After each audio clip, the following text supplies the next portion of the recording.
Nationhood. Can populists reclaim patriotism? As mass migration and cultural uncertainty challenge national cohesion, can populists offer a unifying vision rooted in patriotism? That's the question our next panel is going to help us with. In the following order, we're going to hear from these speakers. Rebecca Misteregen, a Norwegian journalist and host of Document Media, known for critical takes on media and society. We're then going to hear from Lorenzo Berlusconi, research fellow at the Machiavelli Institute, with experience in EU institutions and Italian government. And finally, we'll hear from Bruno Waterfield, a long-term Brussels-based journalist. Rebecca. Thank you. Thank you very much. I think it is a very interesting question that you ask, because without the particularity of nation cultures, traditions, and institutions is a genuine democratic, moral, and therefore civil society constructed unions. It's full of them. And they have tried and tried and tried and failed to suffocate national identity. They always fail. There is an abundance in examples of this. We have the Soviet Union. We have Yugoslavia. We have the Ottoman Empire, the United Arab Republic, the Austro-Hungarian Empire, and even the British Empire. And what have they taught us? What have we learned from this? They have taught us that you cannot engineer unity by eliminating identity. Suppression only delays the inevitable rebellion. Forced unity, built on fear and not trust, always ends in violence once that fear disappears. And religion cannot substitute for national identity. Neither can imperial hierarchy. Diversity without a shared foundation becomes a ticking time bomb in a crisis. People with the same language and religion cannot be forced into unity when their political cultures clash. And even the most advanced empire collapses when the governed reject foreign control. So, a Europe without nation states is not a peace project. We are convinced that Europe don't need nation states. We don't want nationalism again. Like I mentioned on this stage, Nazism is always used as a shield to keep us from embracing our nation states. But it's not a peace project to break down the nation states. It's a social experiment, and it's an experiment that is conducted on the expense of human dignity. It's an experiment that we have seen many times before. And it's quite remarkable, don't you think, how Europeans have been deceived. Maybe how some of you have been deceived. To believe that mass migration from Muslim cultures, Islamic cultures, is diversity. Europe was already the most diverse continent on the face of the earth. We have different nations, different languages, and different customs, and they're all rooted in one common foundation: Christianity and free speech, rule of law, and most important of all, the sanctity of the individual. And in that we find the answer to this common fear that we all talk about, with several questions has been asked already. Will patriotic populism descend into right-wing identity politics, and even worse, xenophobia? No, not necessarily. That is not the criteria for this, because identity politics does not come from nationalism. It comes from the destruction of national identity. And it comes from censorship, from one-sided debate, from a monopoly on thought, and the demonization of responsibility, freedom, and truth. Freedom, truth, and accountability is the antidote. It is the antidote to collectivism, to propaganda, identity politics, and yes, to xenophobia. So let's address the word xenophobia. Because what does that even mean anymore? Are we actually talking about Islamophobia? Because that's what we're always talking about whenever terms like diversity, racism, multiculturalism are thrown into the mix. And anyone who understands Islam, including many Muslims themselves, fears this ideology and its consequences. And Islamophobia is an intellectually degrading term invented to promote not understanding, but to shut down thought, right? It's a word used by people who either haven't read a single page of the Quran or the imams, who, of course, scream racist the moment anybody asks the questions. So let me be clear, Islam is not diversity. It is domination. And that is why it makes perfect sense that the European Union and Islam serve one another. Islam and the European Union are two faces of the same beast. They are both totalitarian by nature. They despise freedom, and neither can coexist with real democracy. Islam subjugates the individual to God, and the EU subjugates the citizen to the state, or even worse, as we have seen, to an unelected, unaccountable, bureaucratic elite that nobody voted for. And yet everybody must obey. Today is the European Union began as a trade union, but today it is the European version of the Soviet Union. It is the EU-SSR. It controls borders, or rather erases them. It controls laws, currency, and more it seeks to control your thoughts. Now through the Digital Service Act. And this is not democracy. This is technocracy with a totalitarian face. And that is why freedom of speech is not just important, it is essential. Populist, right-wing, left-wing, it doesn't matter. Freedom of speech is essential. It is only through open, brutal, honest debate that we can resist these extremes, that be right-wing identity politics, real xenophobia, or communism. It is the cornerstone of Europe to have freedom of speech, total freedom of speech. And we can ask, what creates extremism? It isn't people. It isn't populist. It's the elites. The elites who refuse to listen, who censor you, shame you, and silence you, and classifies you as a hater or a xenophobic. And for decades, the left, hand in hand with the media and the European Union, has held monopoly on opinion. They are drunk on power, they are corrupted by it. Don't make any mistakes, they are corrupted by this. And they are afraid and terrified that people might wake up. So they suppress the dissidents, smear critics, they cling to power, even when people are rising, even more so. And that is the root of the problem. So what is the solution? Well, it's full freedom. It is the freedom to speak, to think, and challenge, and hold each other accountable, and to depolarize our nations. And we must return to what has always kept us together in times of chaos. And what is that? That is family, and that is nation.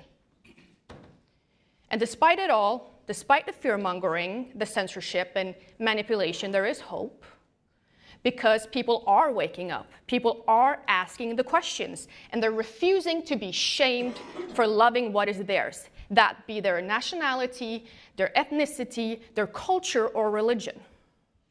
And patriotism, which was once cherished, not anymore, now used as a slur by the EU elite, it used to be obvious that love for your country, your language, culture, and history was great, but now it's met with suspicion and ridicule, and it is even pathologized by the political class, who fear you more than they fear any enemy.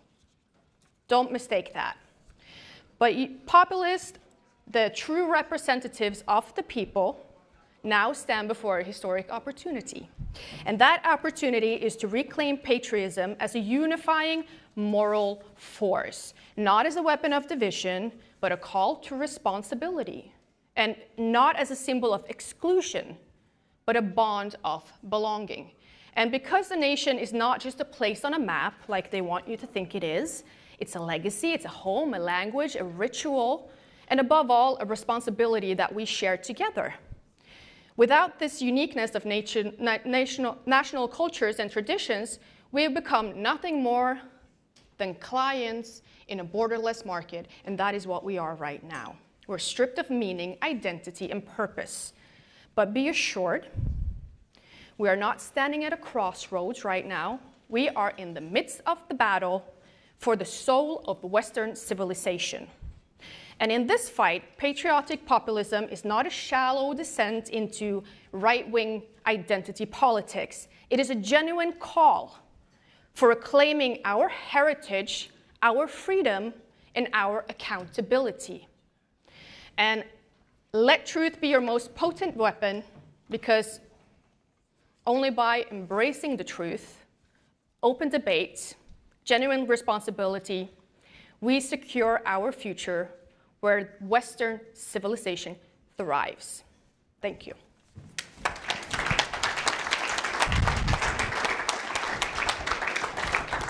Thank you very much, Rebecca. Thank you. Lorenzo.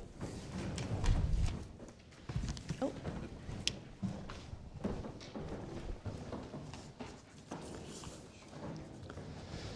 Well, the question is relatively simple. Can populist movements reclaim patriotism? The short answer is they must reclaim patriotism. Otherwise, they are doomed to fall apart. And I could close my speech here, but since we have some more time, I will go a little bit more into details. 6 years ago, I had the honor to serve as head of staff for Deputy Prime Minister Matteo Salvini in that very first real populist government that we had here in Europe. A government born from the unusual alliance between Lega and Five Stars movement, and that was supposed to be the first wave of a populist storm that was ready to change the political scenario of Europe forever. Well, unfortunately, making a long story short, that government collapsed in less than 15 months, leaving behind little or no heritage. To understand why, we need to understand what populism is about. The essence of populism, from my point of view, is very simple. We can summarize it in this motto: simple, common sense solutions to big problems. Well, illegal immigration is undermining security and social unity. Okay, just close the borders and the harbors, and the problem will disappear. Unemployment rate is too high, salaries are too low. Okay, let's provide a universal basic income to every citizen, and we'll be fine. It looks very reasonable, theoretically. Unfortunately, as soon as you take over the government as a populist movement, you will be forced to deal with financial restrictions, international commitments, and other undemocratic, yet very, very effective factors. First of all, the pressure from the financial market. And believe me, if you have a huge government debt, as in the case of Italy, if the financial market doesn't trust you and doesn't consider your state bonds as a safe investment, you will be in trouble. We had governments falling for this reason, notably the last Berlusconi government in 2011. Then you have You have presidents of the Republic in most of our European countries. And the president may not share your populist approach. Then you have the Constitutional Court that may easily undermine any governmental decision on the basis of it being allegedly conflicting with the Constitution. Then you have all these international institutions, the various bodies of the European Union, but also the European Court of Human Rights, that will try to overthrow some of your political decisions in the name of human rights, in the name of free market, in the name of anything, or just because they don't like it. Look at what happened in Romania, where an election was cancelled without any substantial evidence of fraud, just because someone in Brussels did not like the result. Or look at the pressure that Brussels is using on Hungary and Slovakia to force them to align with the mainstream European position on military aid to Ukraine. All these factors make the scenario a little bit more complex than you would expect. And they limit a lot the leeway of governmental action. And once they join a government, populists are forced to face the harsh truth that, quoting Orban, they are in government, but they are not in power. And that was exactly the feeling I had during that first Italian populist experiment. So in order to deliver at least part of what it promised, populism needs to find a way to regain some independence from these external influences and to reduce the impact and the influence of these external actors. It means that populism has to embrace sovereignism. And please allow me to use the French term souverainism instead of the English sovereigntism that sounds terribly mechanical and artificial to me.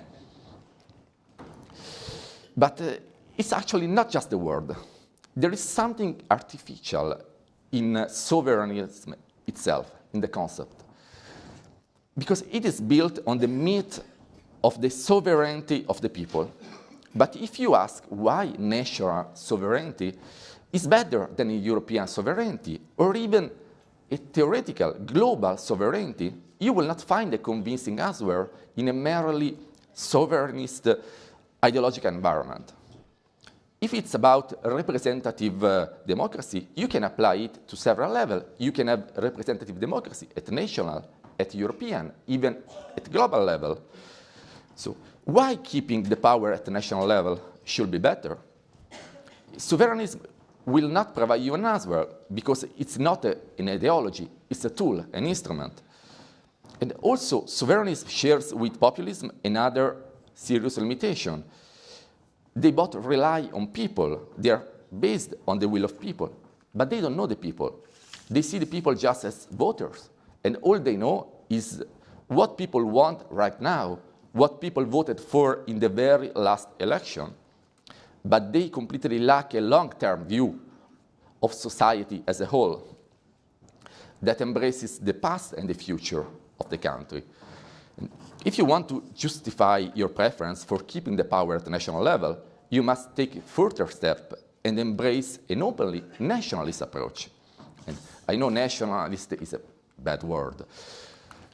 We have been taught for decades that nationalism is the root of all evil and that universalism and globalism are the only way to peace and prosperity. Well, I think we have seen in Paris, in Berlin, in London, even here in Brussels, where 89 people were killed in a terrorist attack in March 2016, the amazing results of the peaceful universalism. We are told that nationalism is divisive. Well, to some extent, it is true. Every community, including a national community, is based on boundaries that define in-group and out-group. But universalism doesn't eliminate, doesn't erase division. It brings division right inside the community. Do you think there is more unity and peace in the nationalist Poland or in the globalized Sweden? In the nationalist Hungary or in Belgium? Well, if you take a walk around Brussels, you can figure it out. But, well, I was mentioning regaining independence from external influences and from the European institutions. But do you think these institutions will just accept to lose their grip on your countries without fighting back? Well, populist forces must expect some serious backlash in their quest for independence. And good luck telling people that they have to endure some hardships for the sake of national interest if you don't provide them a clear vision of what their nation is and what is its place in the world. Just an abstract notion of belonging to a merely conceptual, theoretical community defined just by holding a certain national passport won't be enough.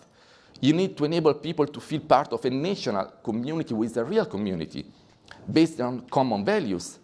And when you base a community on values, you will for sure make someone feel excluded and disappointed, but you will make society stronger and united and able to face the challenges of our time. The real question to me is if this can be done, if it can be done in Western Europe. Can we restore the sense of belonging to a national community in Belgium, in Italy, in France? I don't know. Some of our countries have been flooded for decades with illegal immigrants with little or no interest into becoming an active part of our societies. Some others, like Italy, are still relatively young and born out of the unification of pre-existing nations who have not been able to merge and to fully integrate yet. But look at the case of Hungary, maybe the best example of a strong national community in today's Europe. Are Hungarians really so naturally united? I don't think so. If you speak with a person born in Western Hungary, near Austria, and to another Hungarian from Kolozsvár in Transylvania, you will notice that their culture, their mindset, their traditions are different. Yet they clearly feel to belong to the same national community. And I think we should give credit for this to 20 years of investments and efforts from the urban governments to strengthen their national community. Because national communities are born, but you need to nurture them, to support them, to feed them.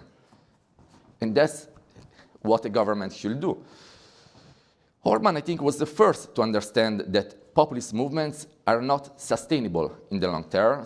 Either they fall back into the classical political categories, as it happened in Italy with the Five Stars movement, that now is just another old-school left-wing party, or they evolve into patriotic nationalist parties, as it happened to Lega in the last 10 years. Well, I honestly don't know to what extent this model can be replicated in Western European countries, but for sure, I know it is worth trying. European countries are at a crossroad now. Either they rediscover their national identities and ally themselves to protect their common heritage, or they will simply fade away in a sort of von der Leyen's dream into an indistinct and largely uncivilized Afro-Asian melting pot ruled by an Islamic caliphate, because that's the future we face. And Brussels is a very good example of this. Take a walk in Molenbeek, and you will see the future of Europe. Take a walk in some areas, in Stockholm, in Paris, in Berlin, even in Milan, and you will see the bright future of von der Leyen's Europe. And we, as intellectuals, I think, have the moral duty to try to help our countries choosing the right path. Can we succeed? I don't know, but we have nothing to lose and we have everything to gain. So let's keep up the fight. Thank you.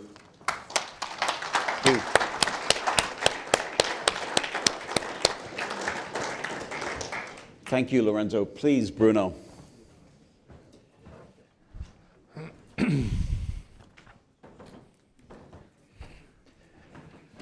I'm not as old as Frank, but I'm getting on a bit. And I'm quite excited to be around at this moment because I'm an optimist.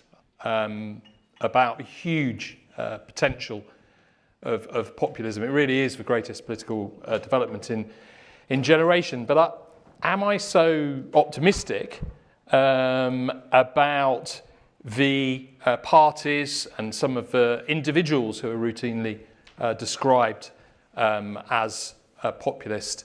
I do think there are very real dangers, but some get bogged down in a swamp of marginal ethno-nationalism, usually disguised, but pretty badly. It's like someone putting on those Groucho mask, glasses and a big nose. Or the sectarian right-wing online ghettos where worship of the Tate brothers and irrational, even totally mad, made-up conspiracy theories rule the roost. Don't get me wrong, the rise of the populists holds out the prospect of democratic renewal. This is a real historical moment that offers the chance to reconstitute the nation with a renaissance of the great European idea that states and government must be subordinate to and representative of the interests of the people. European political culture, our tradition, our inheritance, indeed our civilization itself is founded on democracy and the freedom to express interest, to demand that institutions of authority are accountable to the public. This is the nation state. All important decisions forming the national interest should be taken by representative institutions controlled by a popular vote, at least with universal suffrage of citizens. Populism is the demand to be part of politics, what Machiavelli called the great virtue, to belong, to be part, to pursue politics, to stand up for your community. So populism is about the nature of politics, who participates in politics, for whom political structures are organised, for who controls the territory where you live, the place you're from, in the interests of the people, the public, the citizens who live there. In that sense, it is patriotic and of the nation, the rule of the people, by the people, following the conduct, participation of or in free politics, liberty, with decisions made at the ballot box. Of course, populism is not regarded as such by elites, and as we heard from Frank and other speakers, populism is presented as the rise of ethnic authoritarian nationalism, a dangerous xenophobic drift to whiteness, as one think tank described it after the European elections, the EU elections. In elections after election across Europe, voters are universally signalling their attachment to national politics as opposed to the EU's supranationalism and a hostility to multiculturalism, especially manifest in opposition to unquestioning acceptance of uncontrolled migration. But the populist revolt is not a march to achieve white supremacy. It's actually a backlash against elitist notions of superiority and inferiority, against an elite that places decision-making above the reach of the public, the people, against the treatment of citizens, of us, as uneducated, xenophobic, moral inferiors. What is so striking about the populist revolt, as I've covered it here in this city for 22 years as a newspaperman, despite the roots of some of the parties who have benefited from it in ethno-nationalism, is its civic, democratic culture. Voters are backing once fringe parties not to endorse racism or authoritarianism, but to constitutionally ensure that social questions, such as migration, long ignored or dismissed, are dealt with. The elite attempt to racialise, to make ethnic this civic revolt is actually reminiscent of the 1930s. And in this period, politics was redefined by elites as being driven by deeper irrational identification with ethnic or racial groupings, by enmity towards others in a political state of violent nature. So let's talk about migration. Western multiculturalists, who are as obsessed with ethnicity as any ethno-nationalist and the bureaucratic regulation of it, regard Europe's asylum system as an axiom of political virtue. It's a good thing, whatever its degree of dysfunction. Criticism of Europe's asylum seeker, refugee system, whether it's of knife attacks in Mannheim or Solingen or the uncontrolled entry of millions of people over the last 9 years, is equated with xenophobia. You criticise it, you're a xenophobe. It's no longer possible to deny, certainly for many voters, probably most, that European institutions, especially the post-national EU, have failed to sufficiently safeguard, protect, or align with the public interest as defined by the public themselves, as opposed to the officials, judges, NGOs, or elites. Any attempt to put the national, the democratic first is tarred, it's smeared as xenophobia, as whiteness, as ethnic in character, rather than a civic, democratic impulse. Now, this is nonsense. The EU's migration debate is an overwhelmingly civic, democratic question. It's about control, about who decides who should come and the rules or obligations for people living on a territory that is ruled by and accountable to a nation, a public. Anger at the failures of a system, and they are legion and sometimes deadly, is overwhelmingly directed at political elites, at governments via the ballot box, rather than aimed at migrants as people themselves through violent mob attacks or beatings. One important marker of a civic democratic character to populism is, in fact, the support from many people, citizens, voters, from an immigrant background for control over migration. Support for Alternative for Deutschland is at roughly the same level for voters with an immigrant background, such as Turkish Germans, with backing from between 1 in 5 or 1 in 4, as the party is supported by ethnic white Germans. France has a similar story to tell. According to the rector of the Grand Mosque of Paris, many Arabs back Rassemblement National in the same proportion to the national average. In Britain, one of the key factors in the Brexit vote was British Asians who, as British citizens, were discriminated against compared to European citizens under the single market's free movement rules. There was a palpable sense of injustice that really did help tilt that vote. It's no surprise that many of those with an immigrant background see citizenship as important, something that's not to be trivialized or undermined by the multicultural fiction that anyone who ends up residing on the territory is as much of a citizen as anyone else, and undermining any sense of national culture is a positive attribute. For many Arabs, Turks, or Asians, the idea that Islam, or rather the ideology of Islamism, should be protected at the expense of democratic values is appalling.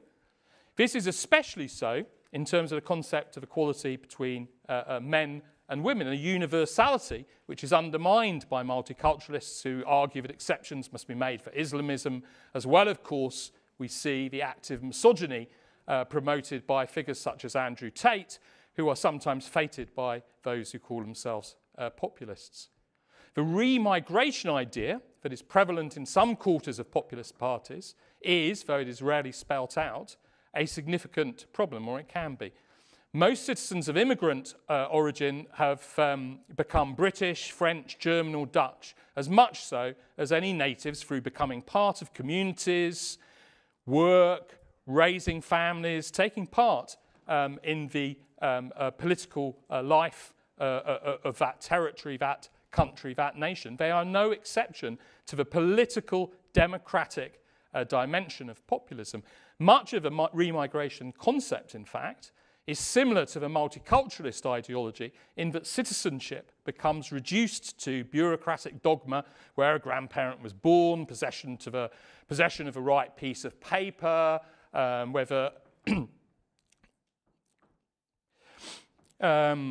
after all, in the multiculturalist vision of dystopian racial politics, the population is also divided up. A shared civic culture, democratic culture, national culture is replaced by safe spaces, barriers, and the separation of people defined on the grounds of identity.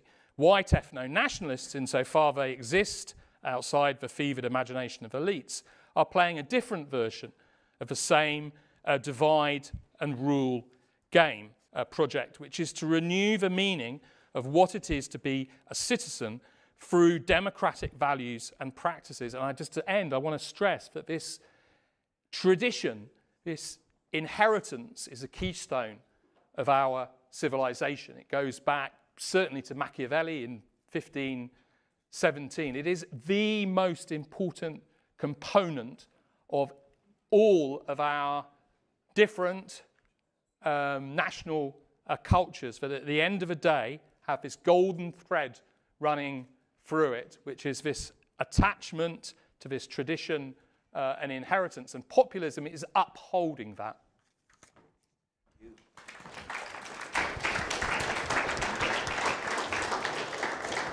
Wow, thank you, Bruno. It's hard to recognize the populism that we saw in Frank's speech and is woven through the other presentations that are here. It's hard to recognize it if you compare it with some of the Brussels bubble media.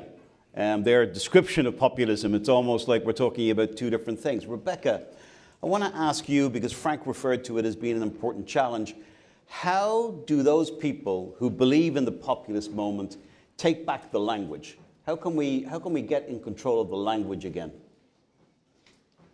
Good question.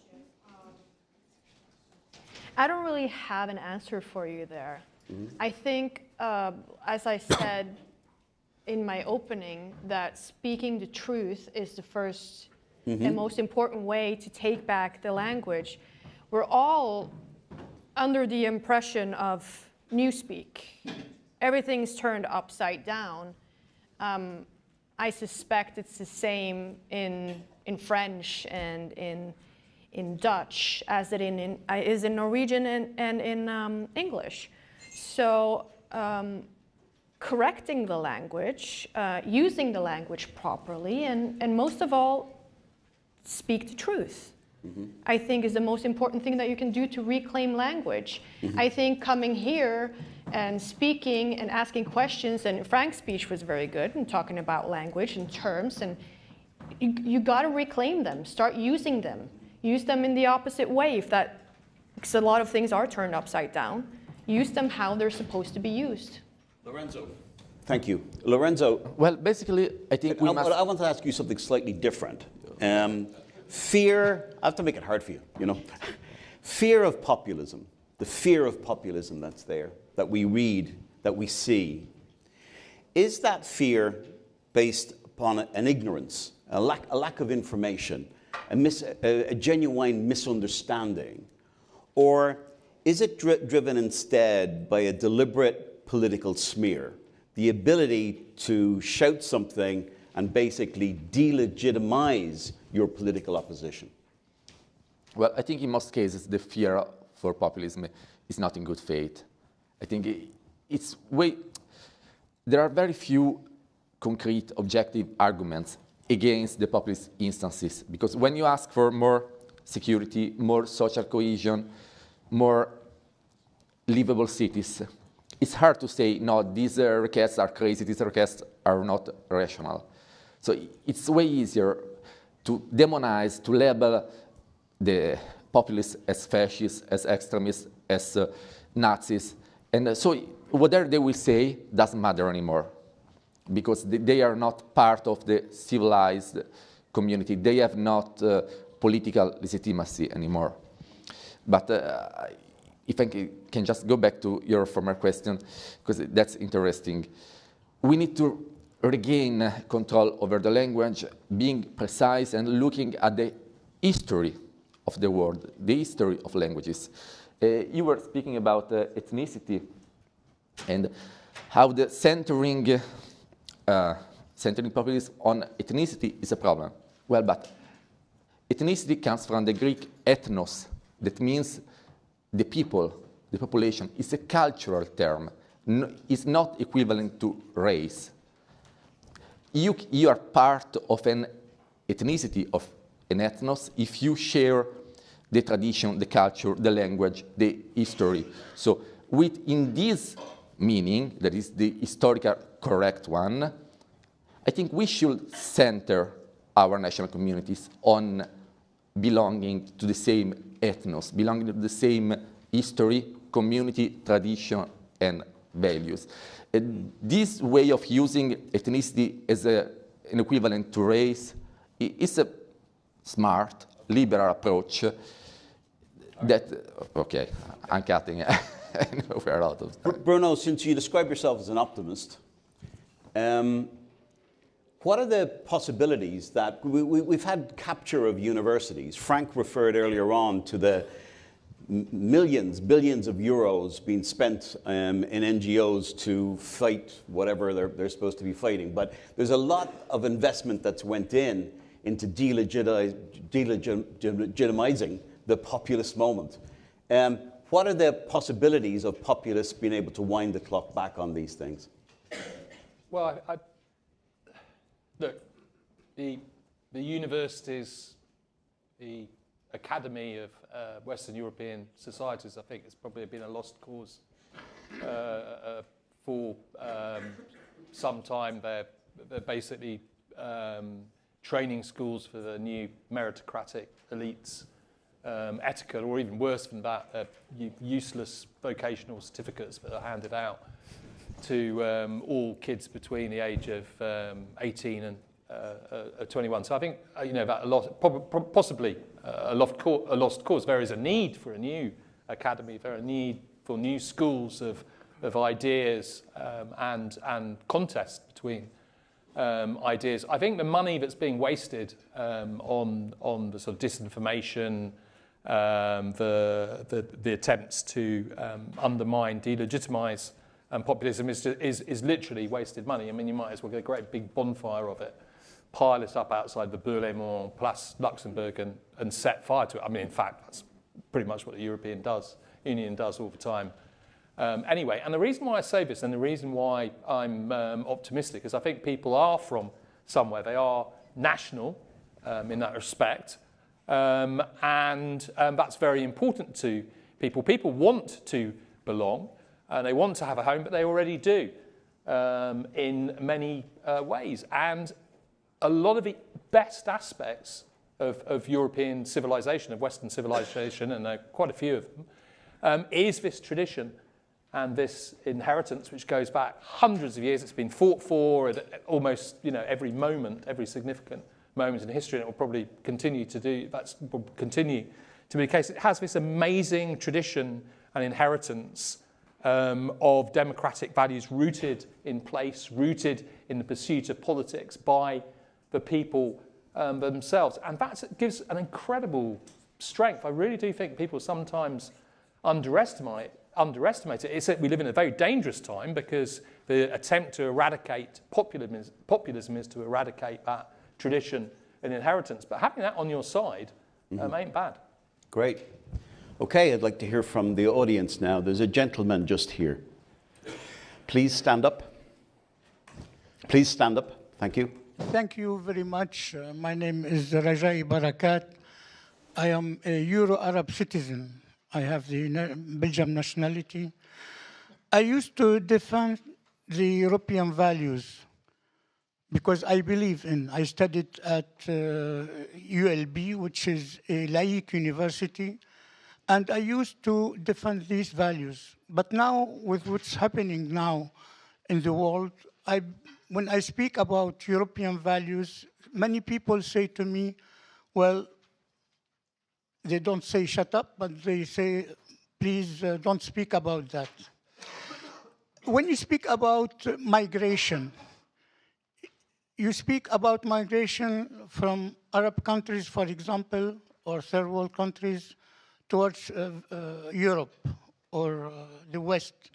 But you never speak about migration from the other direction, from Europe to Arab countries, for example, or Africa. When you see in Arab countries, we have many foreigners, many Europeans. They work there. They have the advantage. If I go to Saudi Arabia and as I work as economist there, maybe they will pay me $1,000, $2,000. But If I go as European, my salary is going to be $5,000, $10,000. Okay. And when you see all companies who are working, European companies who participating in the economy there, they win a lot of money. They make a lot of money. Get your point. In Emirate, it's important to say that. In Emirate, 10% of people there are nationals, and the others are foreigners. Thank you, sir. We have to allow somebody else in. Over here. Yes? Yes? Oh, yes. Pierre-Emmanuel Thoman, French geopolitician. My question is to Mr. Reagan. You made this comparison between USSR and EU-SSR, which is interesting. Some Russians also speak about this comparison, having experienced USSR, and they find in EU now some same features. But I think the EU is worse, because at least USSR was sovereign. USSR was a continuation of Russian Empire. And you see now, countries were under domination of USSR have kept a better identity than Western countries. I think the real problem is fundamentally a division, a fundamental problem, rivalry, geopolitics between maritime countries and continental. Okay. And this is Americanization, the real problem. With open society, LGTB, all comes this from United States. And EU is defending, not Europe, civilization, open society. Thank you. And this is why we should need de-Americanize. Thank you very much. This gentleman here. Norman Lewis, I'm a research fellow at MCC Brussels. I just wanted to make a point about why we should be optimistic, because when you think about, as Bruno referred to it and Frank mentioned this, the amount of money that's being spent to maintain this anti-populist position, it's actually a sign of weakness. It's not a sign of strength. Okay, they've got the taxpayers' money, but the fact that they have to artificially, continually reproduce this consensus means that it's not organic to society. It's not organic to the way people experience society, and therefore it is artificially reproduced. If you push back, then, as Frank said, the emperor has no clothes, because you actually discover that that's not based upon a lived experience or a shared meaning.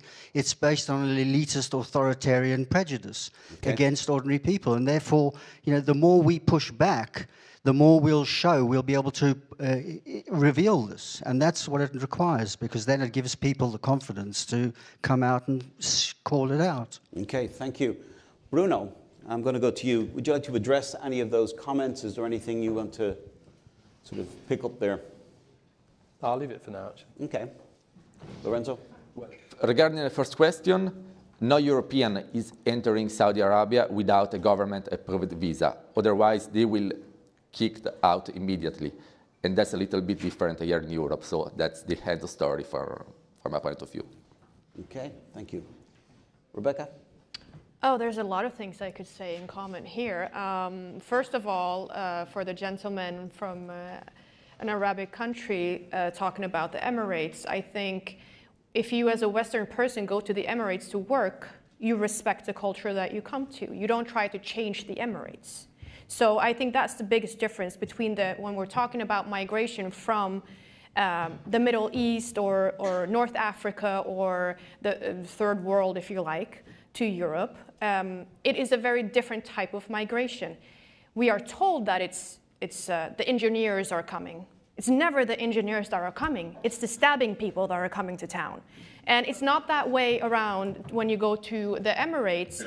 It is you go there to work, like you say, it's companies. If you do that go to Saudi Arabia in that way, no way you will be not held accountable like people in Europe are not held accountable.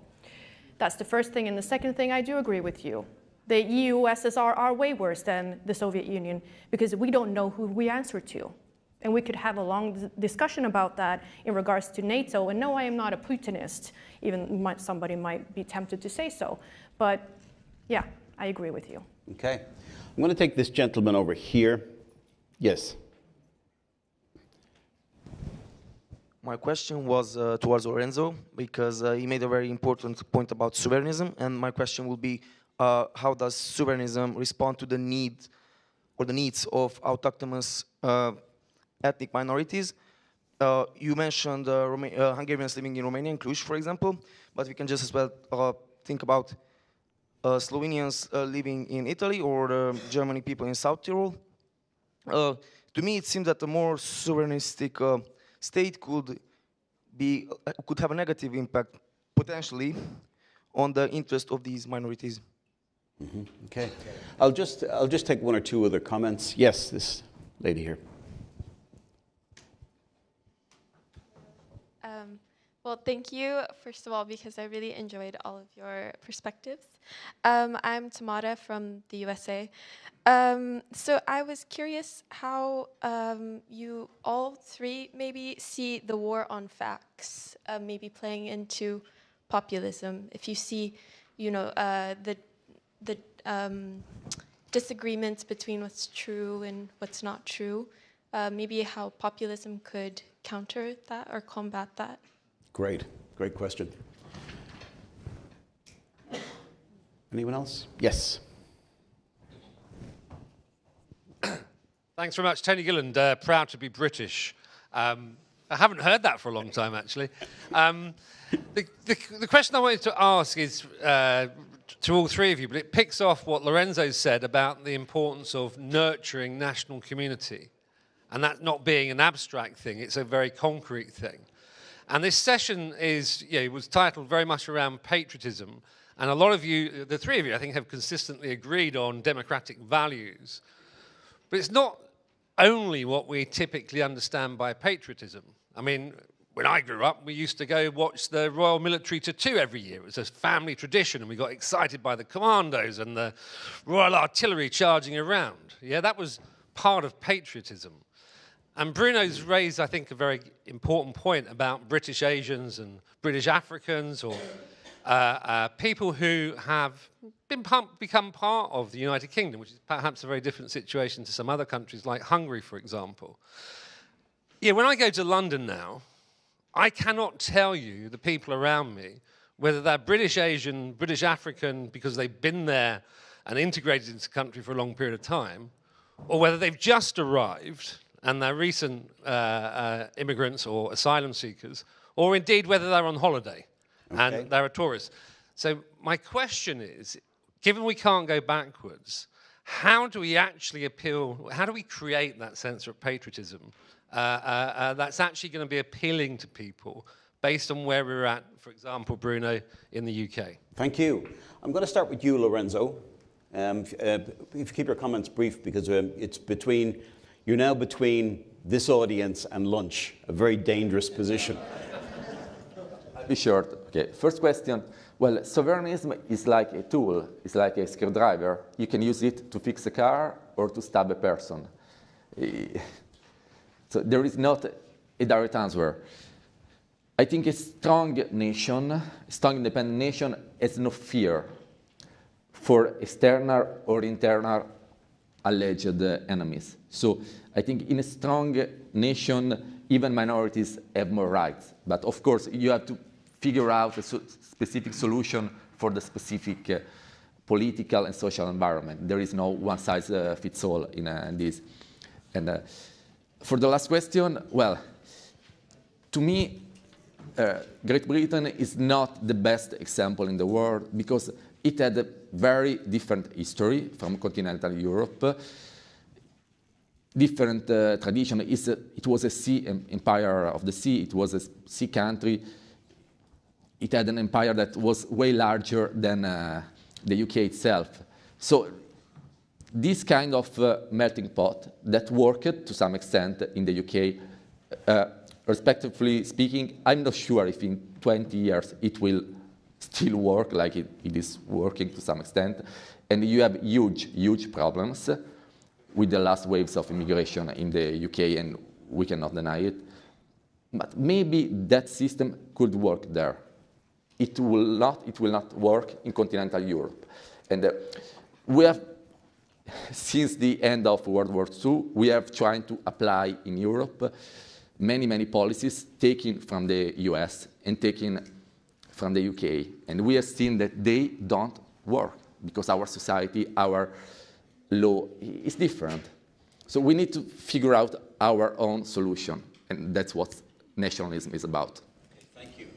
Rebecca. Oh, wow.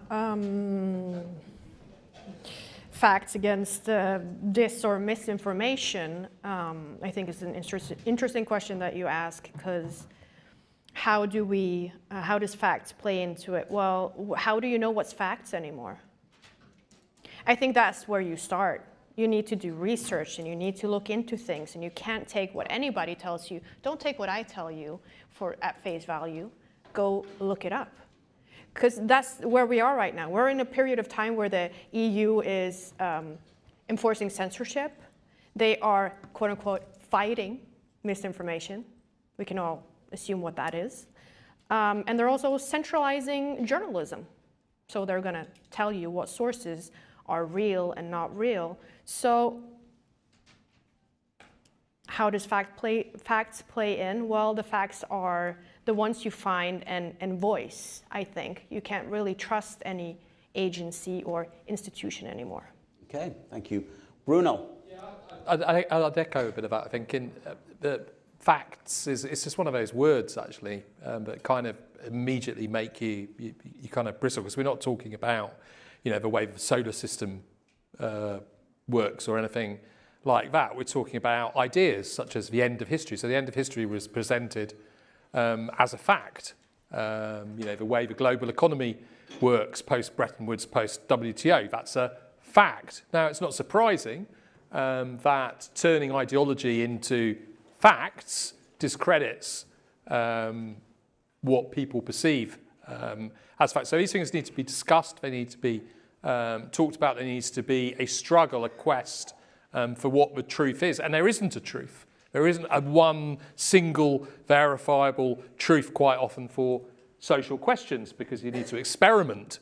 You need to find out what works and what doesn't work. On patriotism, patriotism is sort of love of place. It's love of the place you belong. It's the place that's your home. It's much more complex and much more profound, actually, than a simple national community. I mean, take Italy, which is a wonderful country, but Italy is made up of many patriotisms. France is composed of hundreds and hundreds of pays, which people are very patriotic about, rightly so, all within an overarching a national community. The way in which patriotism is manifested is very different. For you, when you were a kid, you were dragged off to a Royal Military Tattoo, or perhaps really wanted to go. I came from a different background, Guardian reading, CND, supporting left-wing parents, but we were still patriots. We just had our symbols of patriotism were trade unions, democracy against the monarchy. So patriotism is a multi-splendid feast, and it does vary where you are, and it's very important. I mean, the patriotism can only flourish in the situation of liberty, but I'll just leave Machiavellian liberty and the roots of that for a bit later on. That's a great way to finish this session. We're going to take a break now. We're going to have lunch. We'll be reconvening at 2 o'clock, 1400. I hope to see you then. But before you go, please give a generous round of applause to a great panel.